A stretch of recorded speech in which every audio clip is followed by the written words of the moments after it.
the chair of the Defence Select Committee, who also this morning announced that he had sent in his letter to the 1922 committee. Now, as always with this situation, we do not know how many letters there are in total. It needs to reach 54 or 15% of the entire Conservative Parliamentary Party to spark that leadership race. A race, it must be said, the Prime Minister said he would fight and fight to win. But there was a sense at Prime Minister's Question Time today that in many ways MPs had moved on from this issue. Keir Starmer didn't touch upon it. He touched upon the cost of living crisis. But in the end, this is another letter, another damaging letter, it must be said, to the Prime Minister, or about the Prime Minister, from one of his own MPs. This is not the only thing we're talking about today. Of course, we are talking about levelling up particular residents here in Burnley and elsewhere across the northwest.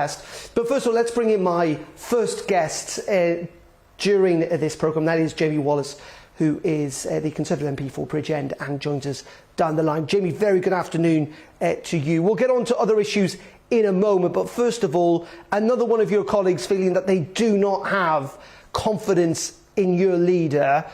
Very, very, very difficult for Boris Johnson at the moment. Well, yes, I mean, as you know, the Prime Minister met with the Parliamentary Party Monday evening, and I have to say that following that meeting, the mood, as far as I'm concerned, has actually somewhat improved greatly, and I think that the Prime Minister does enjoy the support of the vast majority of his backbench colleagues. You must be disappointed, though, that this is the second letter just today. Do you share any of the concerns that these MPs had? Anthony, they're saying that his actions and mistruths are overshadowing the extraordinary work of many ministers. Do you agree with any of that? What I agree with is what the Prime Minister said in the House today at PMQs, and the sentiments that have been expressed over the last 48 hours, that we are moving into delivery mode. And as someone that represents a marginal constituency in South Wales, I believe at the moment the most marginal Conservative held seat in the region. My focus has always been, since day one after the last general election, on delivery. That is what the government is focusing on now. That is what the Prime Minister is focusing on. And that, I have to say, is music to my ears. Well, you said that's what the Prime Minister is focusing on, but in many ways he's helped bring about these circumstances himself. He's now been investigated by the Metropolitan Police. Sue Gray's report is still to be issued in full. Many would say, to be frank, if he was more truthful or more honest or more open to begin with a couple of months ago, we wouldn't have ended up in this situation of several investigations. You must at least accept that the Prime Minister has not been as open and transparent about these events in Downing Street, considering a matter of months ago he was alleging there were no parties and the guidance was followed. That simply, right now, is not true. Well, I think, let's not forget that the Prime Minister has apologised, and his apology was, as far as I'm concerned, heartfelt, genuine, and he displayed the appropriate amount of contrition both at the dispatch box and in his meetings with colleagues. But again, I mean, I'm in the business of trying to hold on to a marginal seat, and all I can say is that this Prime Minister is doing more for Bridgend than any government in my living memory. So today's announcement on levelling up, as an example, is just one of the things that he's getting on with, that his government is getting on with. And I think it's those things that my constituents and I choose to focus on. OK, well, let's focus on some of that, particularly the more immediate issue of the kind of cost of living crisis and the rise in taxation that we're going to see in the weeks to come. I mean, do you think now is a sensible time to be increasing national insurance contributions and at the same time freezing tax thresholds on income, which effectively means a double tax whammy for ordinary working people as inflation hits highs we've not seen in years? Well, let me throw a question back at you. Is now the appropriate time to deal with the health and social care problem in this country? I take a lot of convincing to support any sort of rise in tax.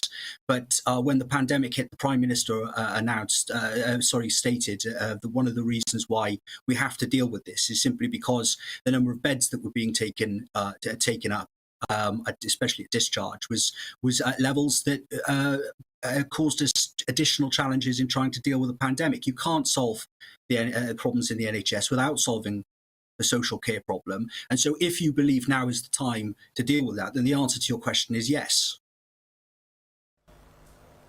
You say that, but at the same time, inflation helps eat government debt. The economy, the Prime Minister repeatedly tells us, though it is disputed by some, is the fastest growing in the G7. Tax receipts are up. The government could actually afford, at least this year, to postpone that tax rise at a time when energy bills are reaching record highs, at a time in which people are really feeling the squeeze. I get the long-term point, but many are saying this is not the time right now to be whacking people with increased tax when they're seeing already the value of the money in the pocket decrease.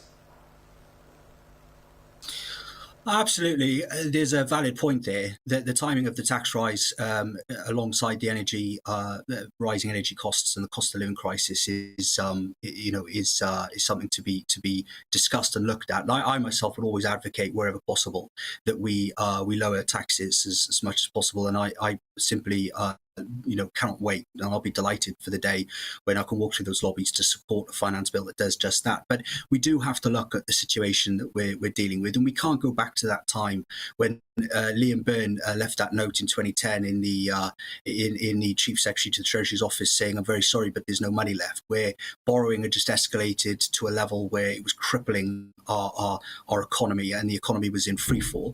We've got to be fiscally responsible. We've got to show the country that they can trust us to make the big decisions, to take the big decisions, and to focus on the priority. And there's just no doubt that the NHS and social care remains one of the most talked about issues on the doorstep.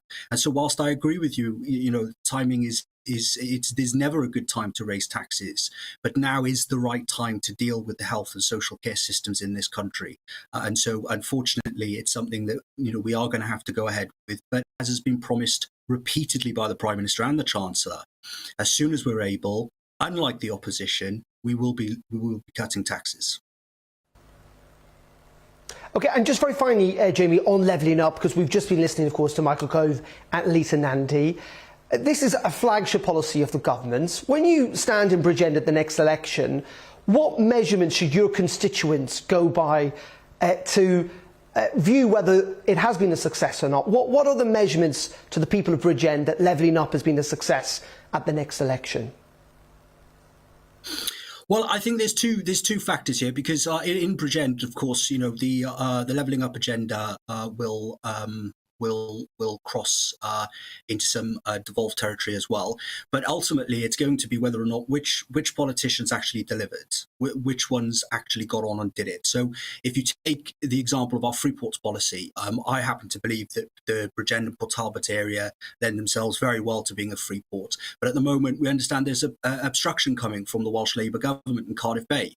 And so I want to be able to stand there and say that everything that could be done by the UK government and by myself was done to deliver real projects. And today we've heard the announcement that the Ministry of Justice, as an example, just as one example, is moving 2,000 jobs, 500 of which will go to Wales, out of London and into the various regions.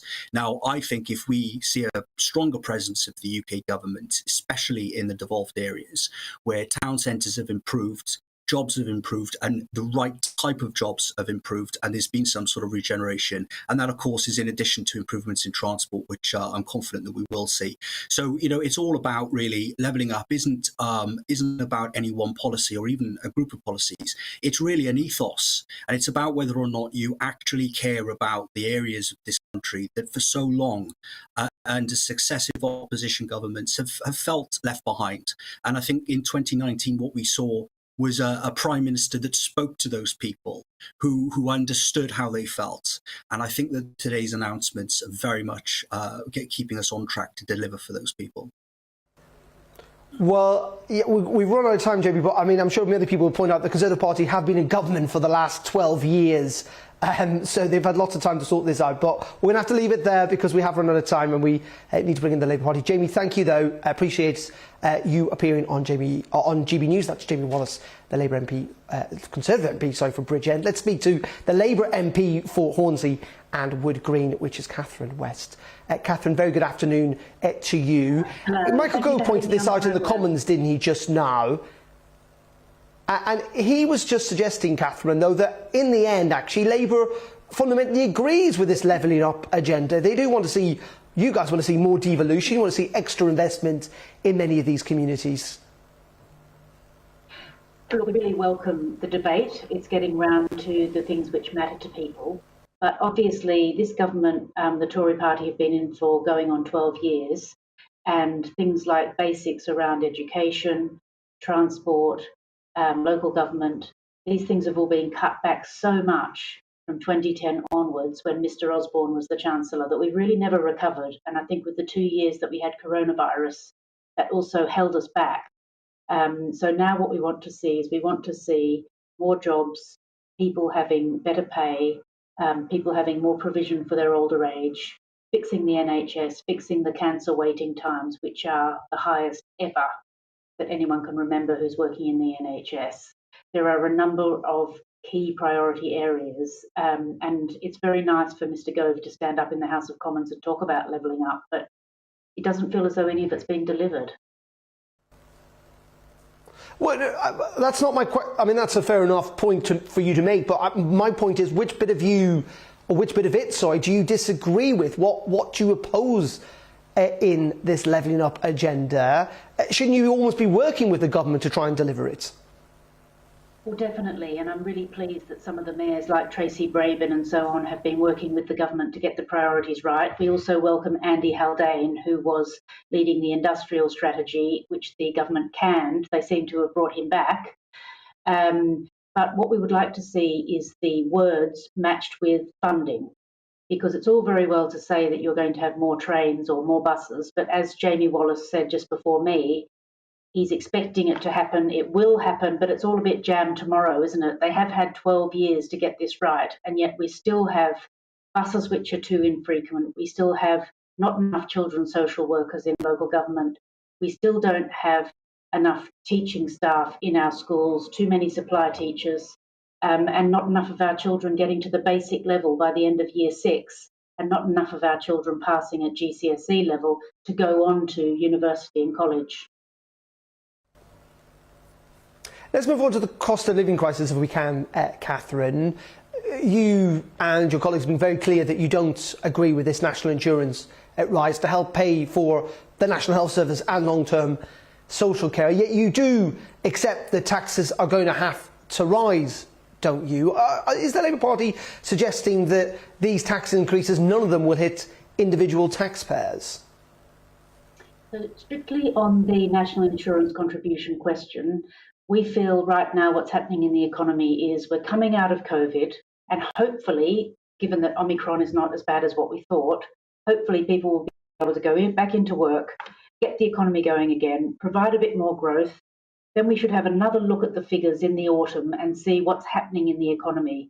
The trouble with bringing in tax rises right now is that I think it's going to have a sort of inhibiting effect or stop people spending, because they're thinking, I have to save for this extra £200 or more charge that I'm going to have on top of my medium wage.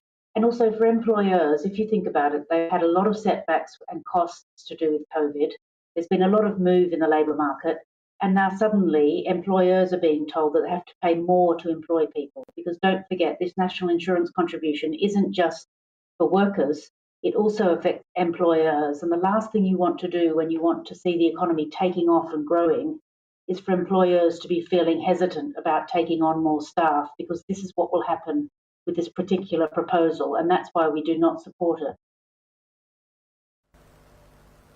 OK, Catherine, appreciate your time. Thank you very much indeed for joining us. That's Catherine West there, Labour MP, joining us down the line. Well, we're live in Burnley this afternoon, focusing, of course, on that levelling up agenda. Michael Gove has been addressing the House of Commons in the last hour or so. We're going to be getting an analysis here in Burnley about what it means for people in the Northwest. Do get in touch, particularly if you live here or indeed in the region. GBViews at gbnews.uk. We're going to be back in just a couple of minutes. Stay tuned.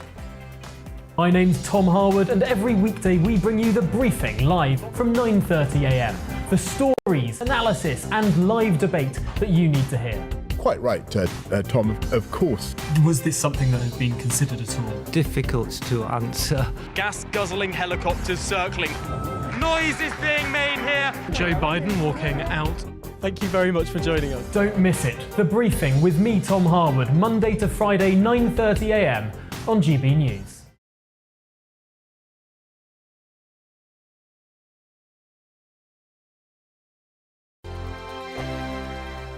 Hello there, I'm Eamon. And I'm Isabel. And you're watching the GB News digital stream across the United Kingdom. And around the world. If you're here in the UK, you can also watch us on your TV screen. GB News is Freeview channel 236. On Sky, we're channel 515. 626 on Virgin Media. Just remember, you might need to retune your TV to watch the channel. Yeah, and if you are doing that, find out more about retuning by going to gbnews.uk. Join my show Farage, 7 p.m. till 8 p.m. Monday through Thursday, and there you will get opinion, analysis, debate, and I'll cover stories that nobody else dares to touch. And then for the last 15 minutes, talking pints. We're over a drink. We have a civilized conversation with someone. We very often disagree, but we do it in a grown-up way. Come and join me on Farage.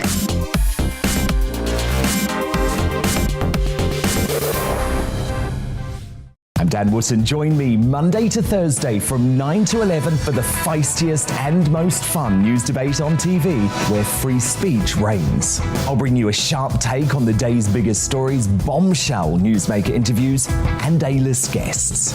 And I guarantee you, no spin, no bias, no censorship, and no reason to go to bed. That's Dan Wootton tonight, Monday to Thursdays from 9 on GB News.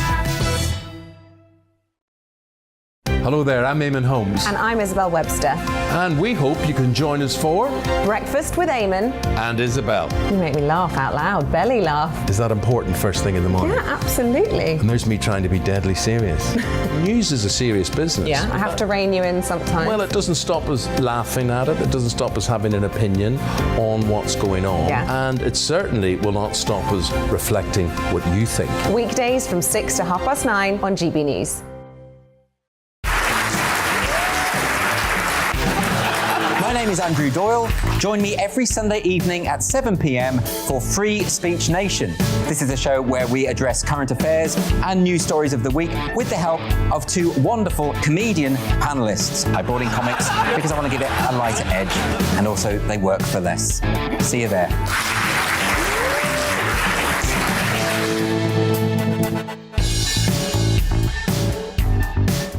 Join me, Mark White, here on GB News. For more than 2 decades, I've been at the sharp end of reporting crime and security at home and abroad. From the scourge of terrorism to the fight against violent crime and the deepening small boats crisis in the Channel, they're issues you rightly care about, and so do I. As GB News Home and Security Editor, my focus will be on the stories that matter to you.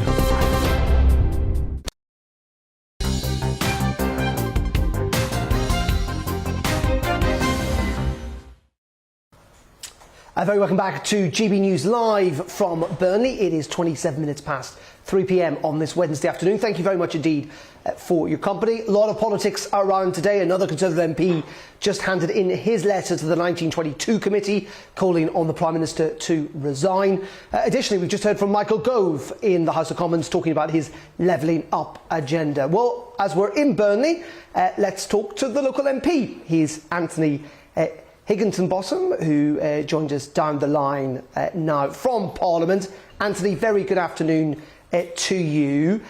Just first of all, we'll focus on levelling up because that's what we've got you on to talk about. What's your perception of, or your kind of detail of what levelling up means for the people here in Burnley? How do they know, or how will they ever know if they've been levelled up? Yeah, afternoon, Darren. Very good to see you in Burnley, the best place in Lancashire, I might add. It's a really good question, and it's central to my mission as the local MP and the government's mission, because we don't just want to... Levelling up isn't something that happens to you. It's about what people feel, what people see. As the white paper sets out, it's about, do people have pride in their area? Do people feel like the government cares about the area they're from? So if I think of Burnley, it's not just been that people in Burnley haven't thought government has listened to them over decades and decades. It's that they've not even believed that government knows where Burnley is on a map. And that's kind of where I come in to try and change that, to make sure that government knows where Burnley is, it knows the challenges we've got, and it's helping to address them. So, what do I expect people to be thinking at the next election? How will they know what levelling up is as a mission? It's about pride in the local area, making sure we've got a town centre that people walk into and think, yes, this is exactly the message we want to send to visitors about what attractiveness we've got, the businesses we've got, the innovation we've got. It's about making sure that people have security in their job and in their house, that their health is improved. It's everything. And actually, that's what I think this white paper does really well. It's not about a one-off policy that's going to do everything. It's about saying, look, this is the centre of the spoke, that's far. The centre of the wheel, but the spokes we get that, Anthony. As in, obviously critics would say, it's everything and it's nothing at the same time. But let's work on your assumption of what it is. Would you then like to apologise to the people of Burnley that the Conservative government have been in power for the last 12 years? I mean, they've lived through austerity. Lots of all that you talk about, the reasons that they may not feel that actually they're being terribly proud in their community, is because they've been let down by your own government for the last 12 years. You've been in power for 12 years. Darren, this isn't about 12 years. This is decade after decade after decade. And look, I totally take the point that people in Burnley will feel like over the last 12 years things haven't got much better. But I think they're probably also going to say over the last 20, 30 years things haven't got much better. And actually, if you read the white paper, and since it came out, I've read it studiously, it does accept that not everything has gone right, that there have been policies announced that haven't had coordination from government, haven't had local buy-in. Devolution that happened during the Blair years and then carried on under Cameron, that was so important for investing in communities, never touched areas like Burnley or even the wider Lancashire. So it's not about saying that the last 12 years don't matter. It's about saying, look, things have been tried over the last 12 years, but they've never quite hit the mark in places like Burnley, in our towns and our counties, and that's what this is trying to address. OK, and just very finally, while we've got you, Anthony, another one of your colleagues has handed in their letter to the 1922 committee saying that they cannot support Boris Johnson with the mistruths and the distraction that this is all now causing, the Partygate scandal. That's the second letter today. We know many other of your colleagues have already handed them in. This is very difficult for the Prime Minister. Do you agree with the sentiment that these MPs have about your leader? Look, this is a really disappointing time for politics in general, and I've gone on the record to my constituents and said I share the anger, the frustration, the disappointment, and some of what's been going on. But actually, I think if this white paper shows us anything, it's that we do have a job to do, right? And if we continue to focus on these on Westminster issues, as important as they are, then the actual things we were all elected to do, to invest in our communities, to make sure people's lives are improved, that stuff gets pushed down the agenda. So yes, we need to make sure that lessons are learned, consequences are there, but we can't lose sight. And so I would just say to some of my colleagues, just bear in mind that there is a bigger agenda out there. And actually, I know from conversations I've had with the Prime Minister in the last 2 weeks that he is 100% behind this agenda. I have never met another politician so invested emotionally into spreading opportunity across the country. And that is exactly the kind of thing we need in Burnley. OK, Anthony, appreciate your time this afternoon. The MP for Burnley, where we are, Anthony Higginbottom, joining us down the line from Parliament. OK, it's just after 3:30. This is GB News. We're live in Burnley, looking at the impact of government policy, particularly levelling up here in this part of the world. We'll have so much more in the next 30 minutes. But first, let's bring you up to date with the very latest news and head back to London.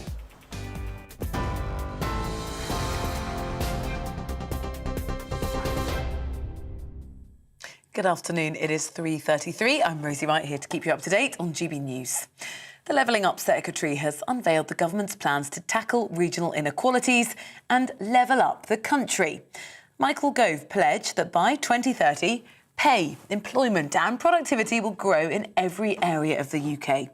He told the House of Commons in the last hour, unlocking the full potential of underperforming areas could boost the UK's economy by tens of billion pounds a year. He also announced the government will unashamedly put British workers first in the global race for investment. The Labour Party has accused Boris Johnson of introducing stealth taxes and gaslighting the British public. During Prime Minister's questions, Sir Keir Starmer compared the Prime Minister and the Chancellor Rishi Sunak to Thelma and Louise, saying they were driving the country off a financial cliff. The Prime Minister says the Conservatives have lifted the living wage and helped an extra 500,000 people off welfare and into work.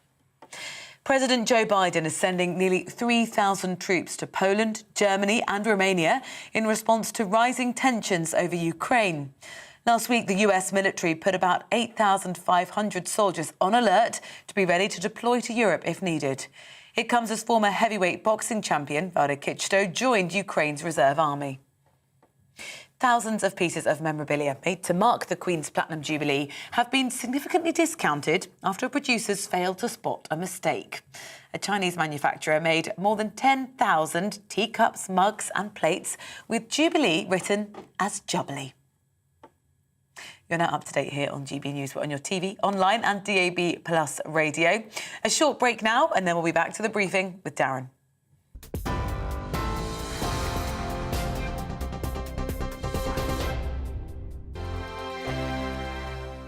Hello there, I'm Eamon. And I'm Isabel. And you're watching the GB News digital stream across the United Kingdom. And around the world.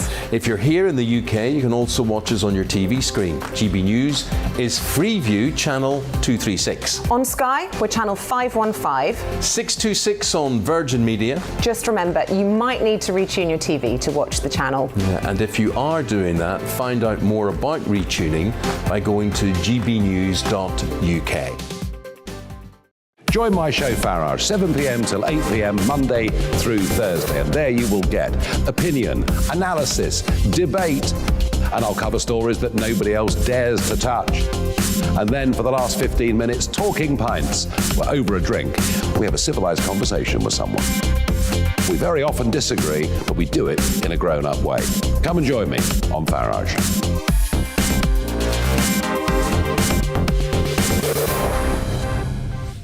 I'm Dan Wootton. Join me Monday to Thursday from 9 to 11 for the feistiest and most fun news debate on TV, where free speech reigns. I'll bring you a sharp take on the day's biggest stories, bombshell newsmaker interviews, and A-list guests. And I guarantee you, no spin, no bias, no censorship, and no reason to go to bed. That's Dan Wootton tonight, Monday to Thursdays from 9 on GB News. Hello there, I'm Eamon Holmes. And I'm Isabel Webster. And we hope you can join us for Breakfast with Eamon and Isabel. You make me laugh out loud, belly laugh. Is that important first thing in the morning? Yeah, absolutely. And there's me trying to be deadly serious. News is a serious business. Yeah, I have to rein you in sometimes. Well, it doesn't stop us laughing at it. It doesn't stop us having an opinion on what's going on. Yeah. And it certainly will not stop us reflecting what you think. Weekdays from 6 to 9:30 on GB News.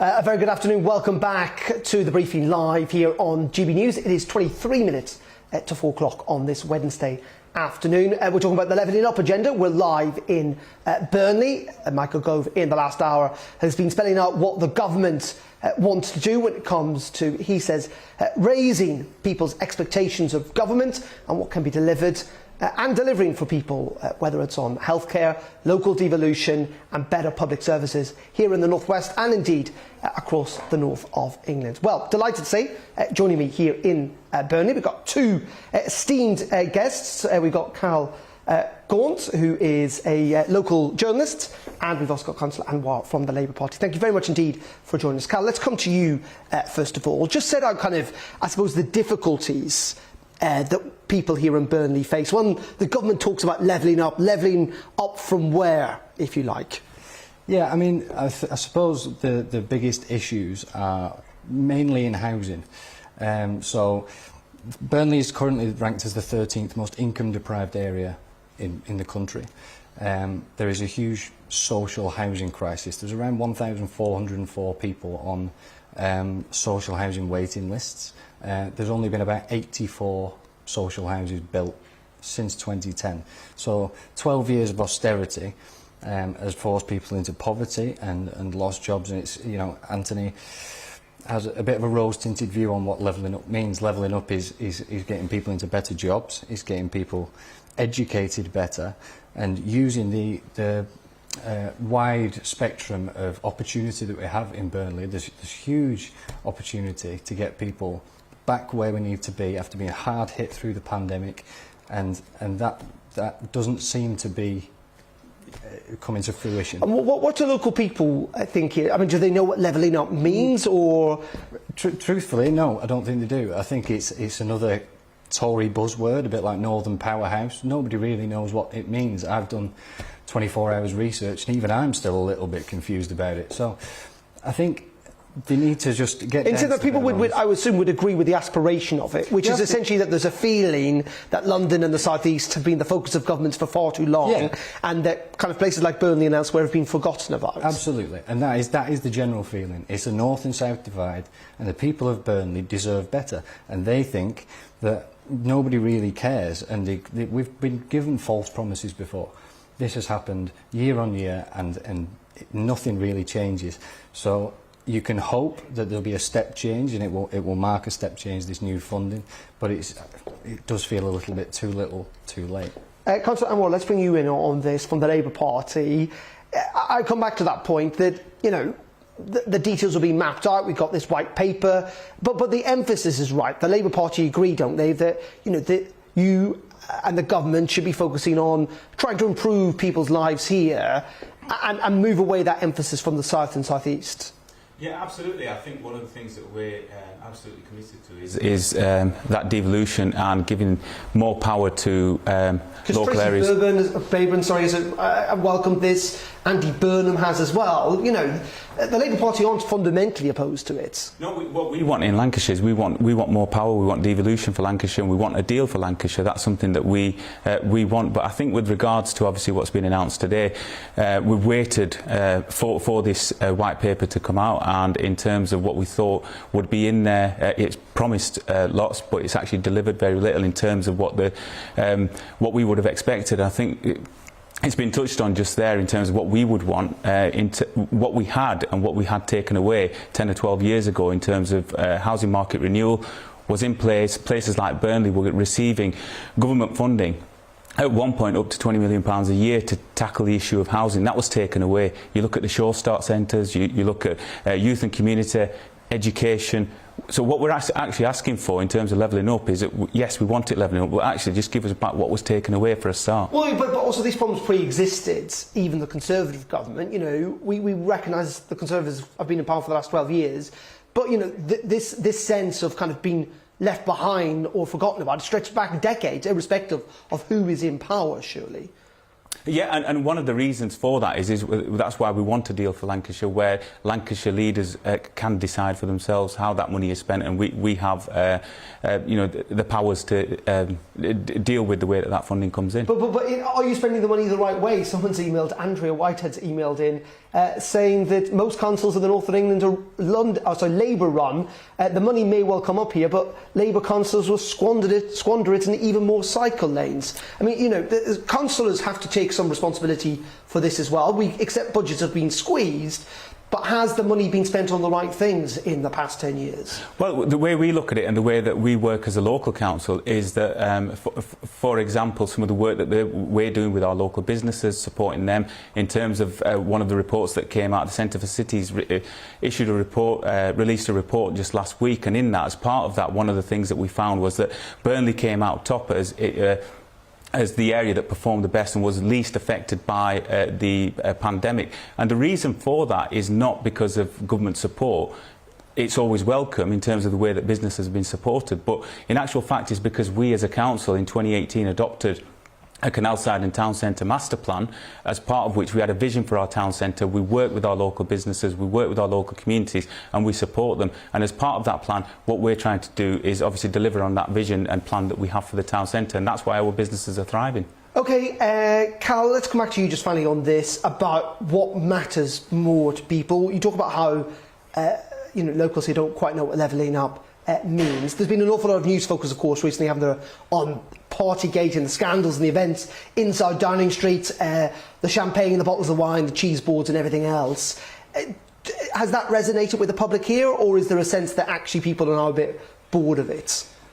I don't know about bored of it. I think people are angry and rightly angry about the sacrifices that they made for the good of the country and the good of the local area, and I think they feel completely let down by the Conservative government. I spoke to several people on our patch who told heartbreaking stories of the things they couldn't do, people who were caring for elderly people who just wanted to go out around the same time these guys were having cheese and wine parties, and I think I don't like how the Tory MPs are currently trying to defend the indefensible, and that's what it is, really. Well, I mean, in saying that, there are a lot of people who feel that there are bigger issues to talk about. Absolutely, yeah, and there are. Levelling up is one of those things. Okay, well, stay there, gentlemen. We're going to go actually now into Burnley Town Centre, to the market in town. Bradley Harris, our North West reporter, is there for us this afternoon, who has been taking the temperature. It's wet and cold. I don't literally mean the temperature. Getting the sense of what people are making of levelling up and politics at the moment. Bradley, over to you. Yeah, thanks, Darren. Well, if you take a look at Burnley as a town, the last deep coal mine closed in 1981, a year later, and it was the last steam-powered mill that closed. If you look at it now, though, it's got an incredible aerospace industry, loads of regeneration schemes, including a direct rail link to Manchester. Things, for some people, if you take a look at Burnley, might be looking up. Do they need to be levelled up? Well, I've come to Burnley Market today, midweek. It's been really busy. Places like this, some people say, need more investment. I've been chatting to a series of stallholders here to find out where they think investment should be in Burnley, and quite crucially, where that money should be spent. Let's hear some of their thoughts. So I definitely think that we do need more investment. I think, bigger businesses need to come to Burnley, and we are getting more people that are investing in Burnley. I feel that sometimes people forget about Lancashire and Burnley. So yeah, definitely. The more people that invest in Burnley, the busier I think that we'll get. We've got that more variety, which is one of the reasons why I decided that I wanted to set up in Burnley, because I just think we have got a call for different businesses here, but we just need to get that investment to encourage people to come to Burnley and invest in Burnley. I mean, like you said, Burnley's grown and grown and grown, but we need to grow even more.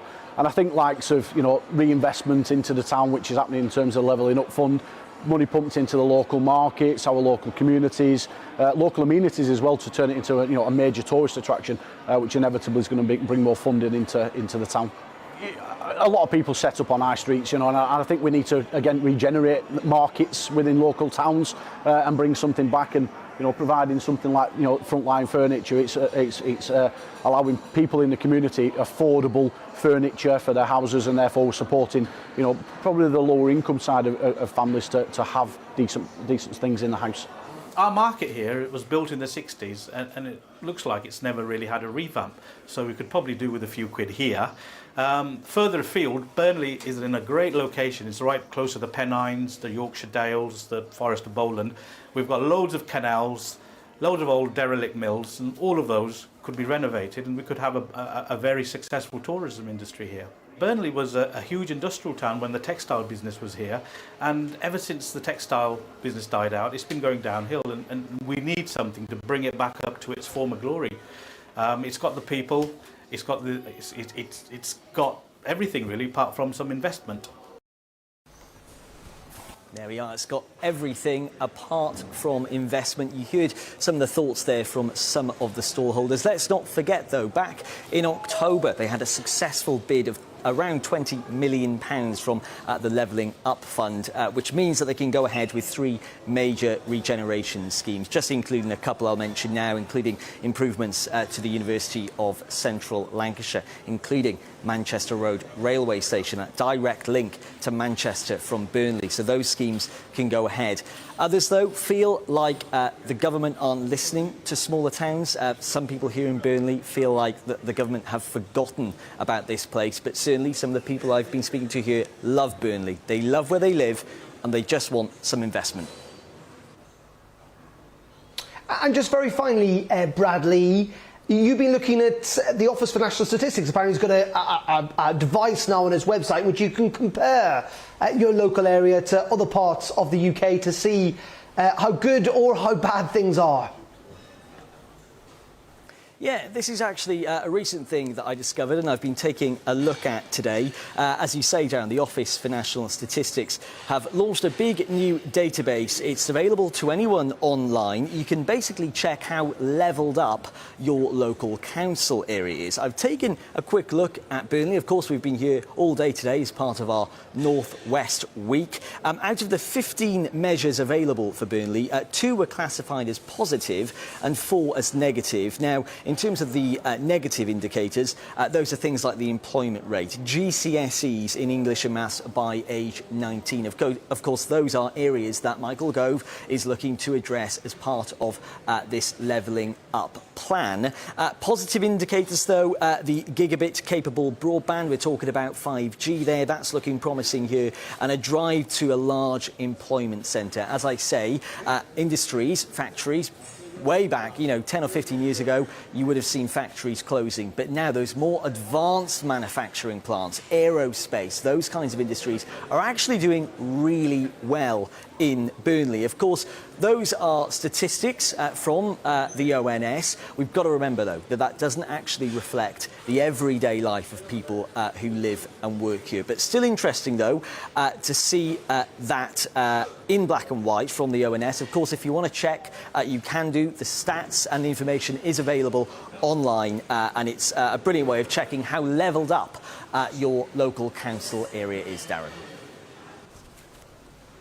OK, Bradley, appreciate that. That's Bradley Harris, our Northwest reporter at Burnley Market, just down the road from where we are here in Burnley. Well, let's end the programme, getting some more views. We've got Cal Gaunt from the Lancashire Telegraph, who is still with us. And also joining us now is Jamie McGowan, who is a Conservative candidate. Jamie, thank you very much for joining us.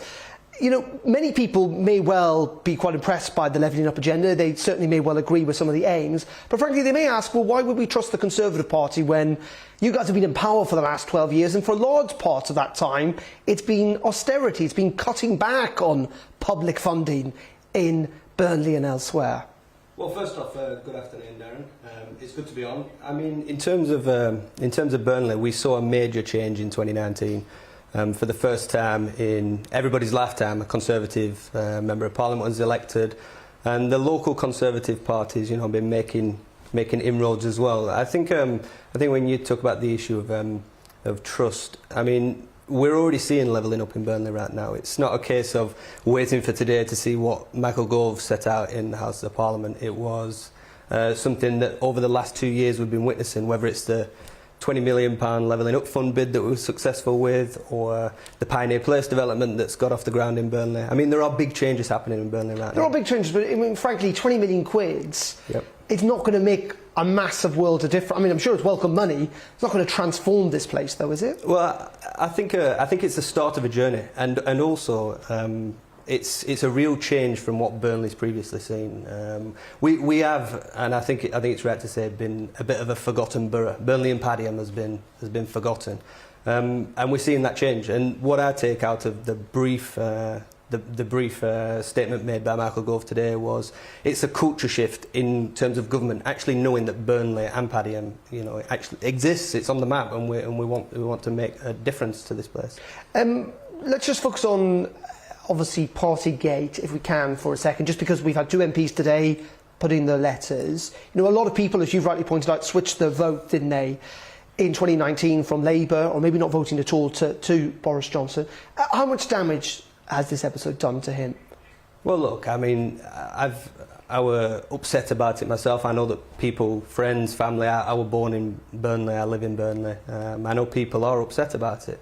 I think the frustrating bit is with the positive changes that are happening right now in Burnley and Padiham, it's, for me, it's so disappointing to see this having happened. I don't know what'll happen in the future in terms of how it will affect, but I mean, people. Do you still have faith for them? I mean, I'm standing for local election in Haptonworth Park. There's a great local team, Councillor Alan Oscar and Don Whittaker. There's a number of people who locally are trying to make our borough better, and we are doing that. So, I mean, I'm a Conservative, and that remains. I will be supporting the levelling up agenda that is actually happening. Interesting, you're not mentioning Boris Johnson in any of those answers. Well, I mean, do I support Boris Johnson? I think Boris Johnson's done a lot of good things. I mean, this town was ignored completely on the Brexit referendum by the Labour Party previously. That was sorted. There's a number of policies, and you know, on balance, I just wait to see what happens with this. Okay, and Carl, just very finally, come back to you. We have got those local elections coming up. You know, the government will be judged on a lot of things. What's your sense of where the public mood is compared to 2 years ago? Because this will be a bit of a test, of course, for the government and indeed for the opposition parties, it must be said. I mean, it's interesting, isn't it? We talk about Boris Johnson. At the same time, it doesn't feel like there's a massive swing to the Labour Party with great enthusiasm either. And I think that is a huge mark of where we're at in politics and even local politics, is that all these negative stories and the constant Partygate scandals and all these different things, and now the disappointment really over the Levelling Up fund, the weakness of the opposition, that really shows, because most, you know, if you had a really strong opposition or a real strong leader that you could go, that's where we want to go, I don't see it at the moment. Okay, Cal and Jamie, thank you very much indeed for joining us this afternoon here in Burnley. Lots of you have been getting in touch. GBViews at gbnews.uk. Michael says that the Barnett formula was to level up Scotland, Northern Ireland and Wales to the detriment of impoverished areas in England. John Kesel has said that Liverpool and the north of England have been forgotten since the 1960s post-industrialisation, poor housing and poor transports. Essentially saying the government needs to focus on this. Always do get in touch, or you can tweet us, of course, at GB News. That is it from me today, live in Burnley. We're in Blackpool tomorrow. Liam Halligan at 1. I'll be here at 3. Nigel Farage at 7. Do not miss that as part of our Northwest Week. But for me, for now, goodbye. Stay tuned. It's Brazier next after the weather. See you tomorrow. Hello again. We keep a lot of cloud in the sky during the rest of today, with rain for some, and then it will be mild overnight under that blanket of cloud, and the fact that we've got a relatively mild and moist airflow at the moment behind this warm front which is crossing the country as we speak. And we've got this broad warm sector which is basically a slice of mild and moist Atlantic air, hence the largely cloudy skies. A few breaks in the cloud here and there, but nothing particularly long-lasting or widespread overnight, and it will be thick and low over western and northern hills with some persistent and at times heavy rain, especially towards the northwest of Scotland.